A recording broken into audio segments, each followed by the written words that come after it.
আজকে আমি পাটিয়ালি প্যান্টটা দেখানো, এবারে মেজারমেন্টটা একটুখানি দেখে নিন। এখানে বেশি কিছু মেজারমেন্ট লাগে না, পাটিয়ালি প্যান্ট করতে গেলে জাস্ট দুটো মেজারমেন্টই লাগবে।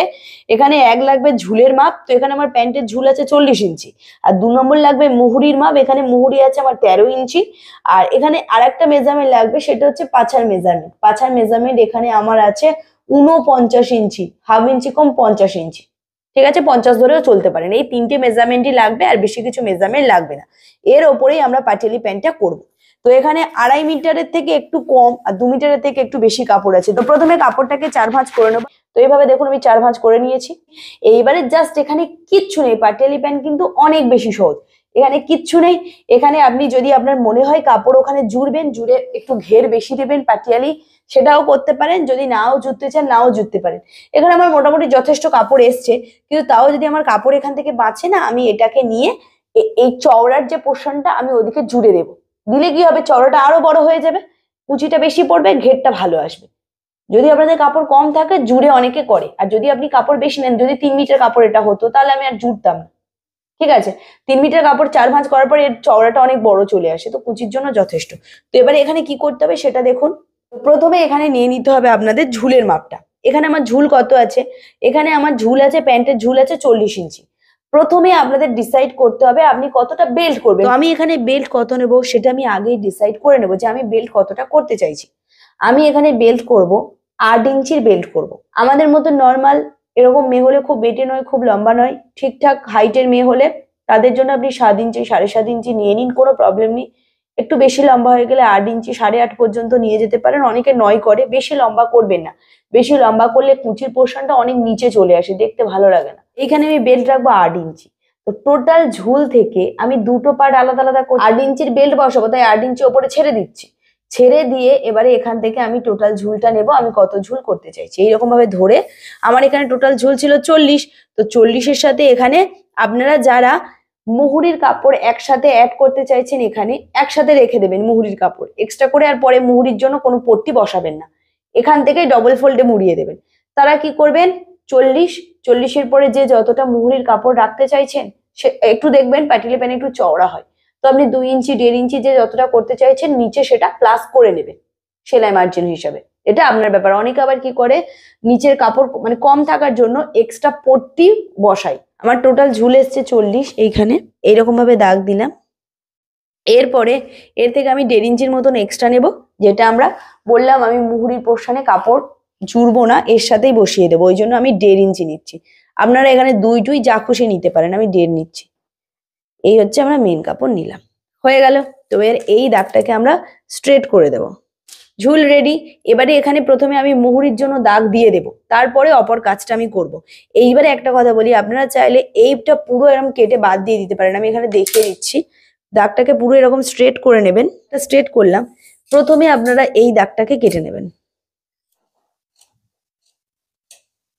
এইটা যেই কেটে নিলাম, এইটা দেখুন এই এক্সট্রা, এটা পুরো এটা দিয়ে আপনারা বেল্ট তৈরি করতে পারেন। যারা কুচি বেশি চান না, কম কুচির করতে চান, তারা এটাই ওপরে বসিয়ে দেবেন, মানে এটা দিয়ে বেল্ট তৈরি হয়ে যায়। কিন্তু এটা দিয়ে আমি বেল্ট করছি না, তাহলে এটা আমি কি করব, আমি এখানে একটু কুচিটা বেশি করতে চাইছি, কারণ অনেকটা হেলদি, তো এই কাপড়ে কুচিটা আসবে না, তাই জন্য এই কাপড়টা দিয়ে আমি বেল্ট করব না। এই কাপড়টা আমি এখানে জুড়ে, এই যে চওড়া পোর্শন, আমাদের এখানে চওড়াটা কত আছে আমি দেখিয়ে দিচ্ছি। দেখুন আমার এখানে যে কাপড়ের চওড়াটা, যত বেশি চওড়া হবে তত আপনাদের কুচি বেশি হবে। তো এখানে 4 ভাঁজ করার পরে আমার এখানে চওড়াটা আছে প্রায় 23 23.5-এর মতন আছে। এটা যদি আরো বেশি চওড়া হতো তাহলে আমার কুচিটা একটু বেশি পড়তো, বেশি ভালো হতো দেখতে। তো এই জন্য আমি কি করব, এই যে এক্সট্রা কাপড়টা যেটা আমাদের মানে বেঁচেছে, এই কাপড়টাকে নিয়ে আমি এখানে ভালো করে দেখিয়ে দিচ্ছি, ভালো করে বুঝে নিন, ঠিক আছে। এই কাপড়টাকে নিয়ে আমি ওই ধারে জুড়ে নেব এইরকম ভাবে। আমার যেহেতু এইরকম ভাবে আমি টেনে নিচ্ছি আমার দিকে এইরকম। আর এখানে দেখুন আমার এখানে বড় ছোট আছে, এটা আমি পরে কেটে নিতাম, এটা আমি এখন কেটে নেব। এই অসমান যেন না থাকে, এটাকে কেটে প্রথমে সমান করে নিয়ে এই কাপড়টা এখানে আমি জুড়ে নেব। নিলে কি আমাদের চওড়াটা বেড়ে যাবে। এই যে এবারে এটাকে এইখানে বসিয়ে দেবো। পাটিয়ালি প্যান্ট কিন্তু খুবই ভালো, এখানে হাফ ইঞ্চি ওপরে এইরকম বরাবর তুলে এখানে বসিয়ে দেবো। এরকম ভাবে না আপনারা পিন করে নেবেন, যাতে এটা সরে না যায়। এবারে এখানে দেখুন এই চওড়াটা কতটা বেড়ে গেছে। দেখুন এই চওড়াটা আমরা নর্মালি কি করেছিলাম, একটুখানি ছিল, আমরা এইখানে এইরকম ভাবে পিন দিয়ে এক্সট্রা যে কাপড়টা এইভাবে বসিয়ে দিয়েছি। দিতে কি হবে, চওড়াটা অনেক বড় হয়ে গেছে, যত চওড়া থাকবে তত কুচি হবে, এটা তো জেনে গেছেন। তো এইভাবে চওড়াটা বাড়িয়ে নিতে হয়। এখানে যে পিন দিয়েছি, পরে এই পিনগুলোকে সরিয়ে কাটার পরে সেলাই করে নেবো, নিলেই রেডি। এইবারে কিচ্ছু নেই, এখানে যেখানে চওড়া শেষ হয়েছে সেখান থেকে আমাদের আসনের মাপ নেব। আমাদের চওড়াটা কোথায় শেষ হয়েছে, এখানে চওড়া শেষ, এখানে এক্সট্রাটা বসিয়েছিলাম, বসানোর পরে যে চওড়া শেষের মুখ সেখান থেকে আমরা আসনের মাপ নেব। তো এখানে আমরা আসনের মাপ কত নেব, যার যা পাছা হবে পাছার 1/4 করবেন, করে তাতে 1-1.5 ইঞ্চির মতন মাইনাস করে নেবেন। এখান থেকে আমি তাহলে কত নেব, এখান থেকে আমার নেব, আমি 1.5 ইঞ্চি মাইনাস করলে 11 ইঞ্চি। আসনের মাপ রেডি, আর কিচ্ছু নেই। এইবারে চলে আসবো, আমার এখানে তো অনেকটা কুচি হচ্ছে, ওই জন্য আমি এইভাবে দেখাচ্ছি আপনাদের। দেখুন এই মিডিলে অনেকটা কাপড় আছে, পুরোটা আসছে না বলে আমি এরকম মাঝখান থেকে মুড়িয়ে রেখেছি। এইবারে চলে আসবো ঝুলের শেষ অংশে। এইটা হচ্ছে আমার ঝুলের শেষ অংশ। ঝুলের শেষ অংশে কি নেবো, ঝুলের শেষ অংশে থাকে মুহুরির মাপ। মুহুরি কত ছিল, 13 হাফ করলে হবে 6.5 ইঞ্চি, 6.5 নিয়ে নেব। আর এরপরে আরো 1.5-2 ইঞ্চির মতন এক্সট্রা নেবেন। এখানে আমি 1.5 ইঞ্চি এক্সট্রা নিই, 2 ইঞ্চি নেওয়ার কোনো দরকার নেই। তো 1.5 ইঞ্চির মতন এইরকম এক্সট্রা নিলাম, ব্যাস এখানে পুরো রেডি। এবার এই দাগটার সাথে ওই দাগটা, মানে এই দাগটার সাথে আমরা এই যে আসনের যে দাগটা দিয়েছি, আমি একটুখানি মুড়িয়ে আপনাদের দেখিয়ে দিচ্ছি, তাহলে বুঝতে পারবেন। এইরকম এই যে আসনের যে দাগটা দিয়েছি, এই আসনটার এটাকে এরকম ফিতে দিয়ে যতটা কোণ বরাবর যায়, এরকম ফিতে দিয়ে একটার সাথে একটা মিলিয়ে দিতে হবে। এইরকম ভাবে রাখবো, রেখে একটার সাথে একটা এইভাবে মিলিয়ে দেবো। দেখুন আমি দাগটা দিয়ে নিই। এই যে দাগটার সাথে এটা হচ্ছে আমাদের মুহুরির দাগ, এখান থেকে এটা হচ্ছে মুহুরির দাগের সাথে আসনের দাগের কাছে চলে যাচ্ছে। আসনের দাগের যে দাগটা দিয়েছি এইটার সাথে এইটা এরকম প্রথমে স্ট্রেটে মিলিয়েছি ফিতে দিয়ে, পুরো স্ট্রেট। এখান থেকে দেখুন পুরো একটা স্ট্রেট লাইন গেছে। আর ভিতর থেকে যে লাইনটা গেছে, এটা কিসের লাইন গেছে, এই যে লাইনটা, এটা কিন্তু অবশ্যই আপনাদের দিতে হবে, না হলে কিন্তু আপনাদের খুব ভালো শেপ হবে না। কিন্তু এটা কিভাবে দিয়েছি সেটা একটু দেখে নিন। প্রথমে স্ট্রেট দাগটা এর সাথে মিলিয়েছি। এবারে যদি আপনারা এই স্ট্রেট বরাবর কেটে নেন না, হাঁটুর কাছে, ঠিক আমাদের হাঁটুর পোর্শনে এসে না থলে হয়ে যাবে। যেহেতু এর এত কুচি হচ্ছে, এখানে একটা থলের সৃষ্টি হবে, তার জন্য এখানে একটা রাউন্ড শেপ দিতে হয়েছে। এটা কিভাবে দিয়েছি, এই যে স্ট্রেট লাইনটা আমরা টেনেছিলাম, স্ট্রেট লাইনের মিডিলটা বের করে নিয়েছি। এইটা হচ্ছে আমাদের মিডিল, মানে একদম ওখান থেকে এত দূরে স্ট্রেট লাইনের এটা হচ্ছে মিডিল। এই মিডিল থেকে 1-1.5 ইঞ্চির মতন ভিতরে, এক দেবেন না, ঠিক আছে। এই মিডিল থেকে স্ট্রেট লাইন থেকে 1.5 ইঞ্চি ভিতরে একটা দাগ দিয়ে আলতো ভাবে শেপটাকে এরকম রাউন্ড করে এর সাথে মিলিয়েছি, আলতো ভাবে শেপটাকে রাউন্ড করে ওর সাথে মিলিয়েছি। তাহলে কাটিংটা কোথা থেকে করব, কাটিংটা করবো এই রাউন্ড পোর্শনটা, যাতে আমরা যখন এই পাটিয়ালা প্যান্টটা পরবো, অনেক কুচি হওয়ার দরুন হাঁটুর কাছে যেন কোনো থলের সৃষ্টি না হয়। না হলে অনেক কুচি হলে হাঁটুর কাছে একটা থলের সৃষ্টি হয়, যেটা দেখতে ভালো লাগে না। যদি এই শেপটা দেন তাহলে থলে হবে না, যদি শেপটা না দিয়ে স্ট্রেটটাকে কাটিং করেন তাহলে একটা থলের সৃষ্টি হবে। ব্যাস শুধু এইটুকুই করেছি, এই রকমটা দেখাচ্ছে, ক্লিয়ার। এবারে কাটিংটা করবো কোথা থেকে, জাস্ট এইটুকু কাটিং করে নেবো, নিলে আমাদের পাটিয়ালা প্যান্ট পুরো রেডি। আর এখান থেকে এই পুরো পোর্শনটা আমাদের কুচি হবে। ওকে, এই রকমটা দেখাচ্ছে। জাস্ট আমি যে শেপটা দিয়েছি এখান থেকে কাটিংটা করে নেবো, নিলে আমার পুরো রেডি। আমি দেখুন কাটিংটা করে দেখাচ্ছি আপনাদের, পুরো রেডি হয়ে গেছে। দেখুন এইরকমটা দেখাচ্ছে। এই যে পুরো কাপড়টা এখান থেকে এটা পুরো কুচি হবে, এরকম কুচি হবে। এখানে কি করব, এইটাকে কিন্তু আমাদের জুড়ে বেলটাকে কাটিং করতে হবে। এবারে সেলাইটা করব। সেলাইটা কোথা থেকে করব, এই যেখানে আমাদের জয়েন্ট পোর্শনটা আছে দেখতে পাচ্ছেন, আমি পিনটা খুলিনি তার জন্য, যাতে আমি এবারে পিনটা খুলে আপনাদের দেখাতে পারি। এই যে পোর্শনটা আছে এই পিনটা আমি এখান থেকে সরিয়ে নিলাম। সরিয়ে নেওয়ার পরে দেখুন দুটো আলাদা আলাদা হয়ে গেছে, তার কারণ এখান থেকে এটা জয়েন্ট হবে। তাহলে এই জয়েন্টটা আমাদের একটার সাথে একটা রেখে আমরা এখানে পরপর, দেখুন এতেও 4টে টুকরো আছে, আর এটাও আমাদের 4 ভাঁজে কাটিং করেছিলাম। এই দেখুন 4টে আছে, তো 4টে আমাদের 4 দিকে জয়েন্ট করে নিতে হবে। এই সাইডে জয়েন্ট হবে, আর এখানে অনেক কুচি চওড়া পোর্শনে এই পারে জয়েন্ট হবে। একটা পার্টে দুটো জয়েন্ট হবে, আর একটা পার্টে দুটো জয়েন্ট হবে। সবসময় সোজা পাট রাখতে হয়, একটার উপর একটা, আর কোনো কিছু টেনে টেনে সেলাই করবেন না, সব আলতো হাতে সেলাই করবেন, অটোমেটিক দেখবেন সেট হয়ে যাবে। এরকম একটার উপর একটা রেখে এখানে 1/2 ইঞ্চি অথবা 3 সুত অথবা 2 সুত গ্যাপিং এ সেলাই করবেন। সুন্দর সেট হয়ে গেছে। এবার ডবল সেলাই আপনারা দিয়ে নেবেন। এখানে আমি ডবল সেলাইটা দিচ্ছি না, এই জুড়ে গেছে যেটা, এই আমাদের এক্সট্রাটা বেড়ে গেছে। দেখুন এরপরে এই আসন আছে, দেখুন এখানে আমার এই সাইডও করে নিয়েছি, সেম ভাবে অপর পার্টও করে নিয়েছি, যেমনটা আপনাদের দেখিয়েছি।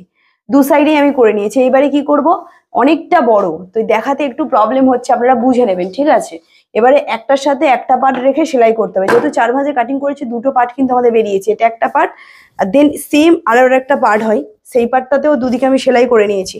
এইবারে একটা পাটের ওপর সোজা দিকের ওপরে সোজা দিক, আসন টু আসন এইভাবে মেলাবো, একটার সাথে একটা এরকম আসন টু আসন মেলাবো, মিলিয়ে এর ওপর থেকে সেলাই করবো। যারা এখানে কলি বসাতে চাইছে এই আসনের কাছে কলিটা বসায়, এখানে আমি কোনো রকমের কলি বসাচ্ছি না।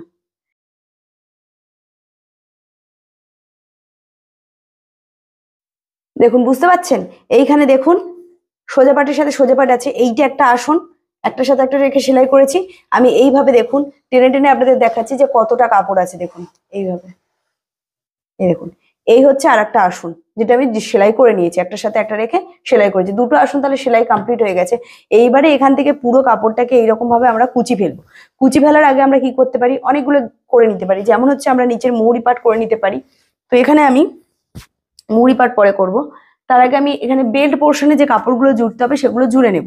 এখানে এই যে কাপড়গুলো আছে একটার সাথে একটা এইভাবে রেখে প্রত্যেকটা জুড়ে নেব, তারপরে এখানে বেলটা কাটিং করব। বেল্টের মেজারমেন্ট তো বলিনি, আগে জুড়ে নিই তারপরে এখানে কাটিং করব। একটার উপর একটা রেখে দেবেন, দু ভাঁজে কাটিং করতে হয় বেল্ট পোর্শন। এবারে এখানে লম্বাটা কত নিচ্ছি দেখুন, বেল্টের লম্বা টোটাল আমরা ডিসাইড করেছিলাম 8 ইঞ্চি চওড়া করার জন্য, প্রথমেই আমরা ডিসাইড করে নিয়েছিলাম। তার সাথে আরো এখানে 1.5 ইঞ্চি 2 ইঞ্চির মতন এক্সট্রা দিতে হবে। কেন এক্সট্রা নিতে হবে, সেলাই মার্জিনের জন্য। ওপরে 1 ইঞ্চি মুড়বো, নিচে 1/2 ইঞ্চি সেলাই যাবে, তাহলে টোটাল কত নিচ্ছে 1.5 ইঞ্চি এক্সট্রা। আমার টোটাল তৈরি হওয়ার পরে 8 হয়ে যাবে, 8-এর সাথে আরো 1.5 ইঞ্চি এক্সট্রা নিচ্ছি সেলাই মার্জিনের জন্য, তাহলে টোটাল আমি কত নিচ্ছি 9.5 ইঞ্চি এরকম। এটা হচ্ছে আমাদের বেল্টের চওড়া পোর্শন রেডি হয়ে গেল। লম্বাতে নিতে হবে আপনাদের টোটাল পাছা যা থাকবে সেটাকে প্রথমে হাফ করবেন। তো আমার এখানে টোটাল পাছা কত আছে, টোটাল পাছা আছে 50, 50-এর হাফ করলে কত হবে 25, 25-এর সাথে আরো মিনিমাম 5 ইঞ্চি আপনাকে এক্সট্রা নিতেই হবে। ওকে, পুরো রেডি। আর একটা কাপড় দুটো ডবল বাজে কেটেছিলাম, মানে দুটো কাপড়, এইবারে এর দুদিকও সেলাই করে নিতে হবে। এইটাও সেম, পুরোটাতে আগে জয়েন্ট করে নেব। তো এইখানে এই পোর্শনটা জয়েন্ট করার সময় আমাদের দড়ি পাস করার জন্য যে জায়গাটা করতে হয় এখানে সেটা করে নিতে হবে। কিভাবে করছি ভালো করে দেখুন, এর থেকে সহজ কিন্তু আর প্রসেস নেই, এটা আমার মনে হয় সবচেয়ে সহজ প্রসেস। তার জন্য কি করছি, প্রথমে ওপর থেকে 1.5 ইঞ্চি কাপড় ছেড়ে রাখবো, এইরকম 1 ইঞ্চি ছাড়বো, 1 ইঞ্চি এক্সট্রা নিয়েছিলাম তো ওপরে 1 ইঞ্চি, আর নিচে থেকে আমাদের সেলাই মার্জিনের জন্য 1/2 ইঞ্চি ছিল, তাহলে আমি ওপরের জন্য 1 ইঞ্চি রেখেছিলাম, যেটা হচ্ছে আমাদের দড়ি পাস করার জায়গা তৈরি করব। তো এই 1 ইঞ্চিটাকে পুরো ছেড়ে রাখবো, ছাড়ার পর থেকে সেলাইটা করবো, ওই 1 ইঞ্চিটাকে ছেড়ে দেবো পুরো। দেখুন সেলাই করে নিয়েছি, দেখুন 1 ইঞ্চিটা পুরো ছাড়া আছে। ওকে, এই যে ছাড়লাম এইটা দিয়েই আমাদের হচ্ছে দড়ি পাস করার জায়গা হবে। তার জন্য এবার কি করব, এই কাপড়টাকে এই রকম করে নেবো, এইরকম, ঠিক আছে দেখতে পাচ্ছেন, এইরকম ফাঁকা করলাম, করে এখান থেকে সেলাই চালাবো। এইটুকু সেলাই করার পরে এই পুরো কাপড়টা এক সাইডে নিয়ে এসে একটু একটু করে মুড়িয়ে পুরো নিচ পর্যন্ত সেলাই করে যাব। আপনারা চাইলে কি করতে পারেন, এই দুটো কাপড় এরকম মিডিল থেকে একদম আলাদা করে দিয়ে এক সাইড থেকে মুড়িয়ে মুড়িয়ে সেলাই করতে পারেন। আমি আর অত এক্সট্রা খাটছি না, আমি দুটো এক জায়গায় রাখছি, রেখে ধার থেকে একটু একটু করে মুড়ে পুরোটা সেলাই করে যাচ্ছি। এইবারে কি করব, একটা তো এরকম মুড়ে আছে অলরেডি, এরকম অপর পোর্শনটাকেও এরকম ভাবে মুড়িয়ে নেব। এই যে মোড়াটা হলো এর উপর থেকে একটা সেলাই করে দেব, এখান থেকে সেলাই করে নিলাম। এইবারে এখানে আপনারা 1 ইঞ্চি 1 ইঞ্চি করে দাগ দিয়ে রাখবেন, তাহলে কি হবে আপনাদের বুঝতে সুবিধা হবে। এই পুরো কাপড়টা আমরা মুড়বো। এইবারে কি করব, জাস্ট পুরো এই 1 ইঞ্চি কাপড়টা যেটা আমরা নিয়েছি, এই পুরো 1 ইঞ্চি কাপড়টাকে এরকম ভাবে মুড়বো, এইভাবে। এই যে মুড়ে নিলাম 1 ইঞ্চি কাপড়টাকে, আর নিচ থেকে 2 সুত করে কাপড় আর একটা করে মুড়বো। এখানে আমার কাপড়টা একটু কম ছিল বলে আমি এখানে 1 ইঞ্চির জন্য নিয়েছি, আপনারা চাইলে এটা চওড়াও করতে পারেন, যে যত চওড়া করবেন সেই মতন কাপড় নেবেন। এবারে জাস্ট এর উপর থেকে সেলাই করব, আর এখান থেকে সেলাই করার ফলে এইখানে দেখুন অটোমেটিক এই হোলটা তৈরি হয়ে যাবে এইরকম। এইবারে এখানে আমরা কুচিটা দেব। তৈরি হওয়ার পরে পুরো ফাইনাল লুক আপনাদের দেখিয়ে দিলাম, কেমন লাগছে অবশ্যই জানাবেন। দেখুন কত সুন্দর হয়েছে, কত কুচি পড়েছে বুঝতে পারছেন, অনেক অনেক বেশি সুন্দর, অনেক বেশি সুন্দর। অবশ্যই বাড়িতে তৈরি করবেন। এখানে মুহুরি পোর্শনটা দেখুন কত সুন্দর ফিনিশিং এ হয়েছে, খুব সুন্দর। পুরোটা দেখিয়ে দিলাম, ব্যাস পুরো রেডি এটা।